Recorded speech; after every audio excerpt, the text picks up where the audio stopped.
যেটি সম্পূর্ণভাবে আমরা নাকচ করে দিচ্ছি। বিদেশি অপারেটর আসলে চাকরি যাবে, এই বিধি সরানো হচ্ছে মূলত সিন্ডিকেট স্বার্থ রক্ষার জন্য। বাস্তবে বিশ্বমানের অপারেটর আসলে বন্দরের কর্মক্ষমতা বাড়াবে, ফলে নতুন নতুন কর্মসংস্থান সৃষ্টি হবে, কর্মীদের উন্নত প্রশিক্ষণের মাধ্যমে দক্ষ করে গড়ে তোলা হবে এবং তারা আন্তর্জাতিক মানের বেতন ভাতা পাবে। এছাড়া লজিস্টিক খরচ কমলে দেশের গার্মেন্টস ও রপ্তানি বাণিজ্য আরো প্রতিযোগিতামূলক হবে, যা সামগ্রিক অর্থনীতিতে আমাদের ইতিবাচক প্রভাব ফেলবে। সংবাদ সম্মেলনের শেষ পর্যায়ে যারা বক্তারা আপনারা যারা শুনছিলেন, প্রশ্নোত্তর পর্বের জায়গা এবং আমাদের আরো কিছু এক্সপ্লানেশন যারা ছিল সেই পর্যন্ত আপনাদের জন্য আমরা অপেক্ষমান থাকবো। ধন্যবাদ। আপনারা কোনো প্রশ্ন থাকলে আমাদের বলতে পারবেন না, কারণ আমরা কোনো সাংবিধানিক কোনো নিয়ম মেনে কিন্তু গণ অভ্যুত্থান বাস্তবায়ন হয়নি। সেখানে গণ অভ্যুত্থান বাস্তবায়ন হয়েছিল বাংলাদেশের অপমার জনসাধারণ সবার প্রয়োজনের তাগিদে। তো সেই ক্ষেত্রে আপনি বলতে গেলে প্রতি পরতে আপনি আমাকে কোশ্চেন করতে পারেন এই সরকার অমুক কাজ করার ম্যান্ডেট নেই, তমুক কাজ করার ম্যান্ডেট নেই। সেই অর্থে যদি আপনি বলেন তাহলে আমাদের যে রিফরমেশনের প্রক্রিয়া আমরা বলছি বা যেই আমরা পুনর্গঠন বা যে সংস্কারের প্রক্রিয়া বলছি সেটি সম্পূর্ণরূপে ব্যাহত হবে বলে আমরা মনে করি।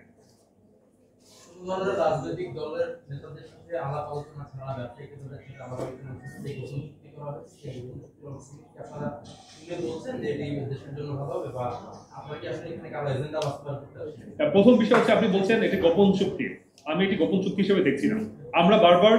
আমরা একটা কথা বারবার বলছি, এখানে যে প্রক্রিয়া হবে যেটা হবে সম্পূর্ণ ওপেনলি হবে এবং ভবিষ্যতে যে মুহূর্তে তারা আমরা তো অলরেডি জানতে পেরেছি তারা কোন কোন জায়গাগুলোতে তারা আমরা এখানে তাদের করায়ত্ত করতে যাচ্ছে। এখানে আমি বিভিন্ন প্রক্রিয়ার কথা এখানে উল্লেখ করে ধরলাম, ল্যান্ডলর্ড প্রক্রিয়া বা যেখান থেকে আমরা যে যে বিষয়গুলো এখানে ম্যানেজমেন্টের দায়িত্বের কথা আমরা বলছি, সেখানে গোপন চুক্তি হওয়ার এই বিষয়টা সম্পূর্ণ একটি বাস্তবতা বিপরীত একটি কথা।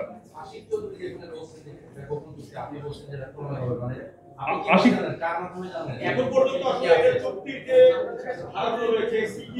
একটা প্রশ্ন, এখন পর্যন্ত কিছু জানানো হয় এটাকে নন এগ্রিগেন্ট বিষয় হিসেবে বলা হচ্ছে, তো এই বিষয়টা একটু বলবেন? হ্যাঁ জি, ধন্যবাদ। আপনাকে প্রচন্ড গুরুত্বপূর্ণ একটি কোশ্চেন করেছেন। আমরা সচেতন নাগরিকের এখানে বেশ কয়েকটা ছাত্র সংগঠন এবং অর্গানাইজেশন লোকজন আছে। আমরা স্পষ্টভাবে এতটুকু জানাতে চাই যে আশিক চৌধুরীর কথা যেটি আপনি বললেন, যদি এই জায়গা থেকে বলতে চাই আমরা এই বিষয়গুলো ট্রান্সপারেন্ট রাখতে চাচ্ছি। আমরা প্রতি মুহূর্তে আমরা আজকে সংবাদ সম্মেলনের উদ্দেশ্য কিন্তু এটি ছিল, এখানে যদি তারা এমন কোনো বিষয় গোপন চুক্তির জায়গা যায় সেক্ষেত্রে আমরা সেখানে ভেটো দিব। স্পষ্টভাবে বলছি, ইনিশিয়াল স্টেজে একটা ইসের কথা চলছে যেখানে লাল দিয়ার কথা চলছিল, এই প্রত্যেকটা বিষয়গুলোকে এ টু জেড আমরা ট্রান্সপারেন্ট রাখতে চাচ্ছি এবং এই জন্য আমরা সচেতন নাগরিক আজকে এই সংবাদ সম্মেলনটা দেখেছি। এটা যখন বাস্তবায়ন হবে এখানে কিন্তু ভ্যাট ট্যাক্সের ব্যাপারটা বিদেশি কোম্পানি যখন নেবে এটা হচ্ছে 20 থেকে 30 গুণ কিন্তু বেড়ে যাবে ভ্যাট ট্যাক্স। এই জায়গাতে আসলে প্রতি 20 থেকে 30 ভাগ বেড়ে 30% কিন্তু ভ্যাটের ব্যাপারটা বাড়বে, 20 থেকে আছে সেটা কম আছে। যখন বিদেশিরা এটা পরিচালনা করবে তখন 20 বা 30% কিন্তু ভ্যাট বাড়বে।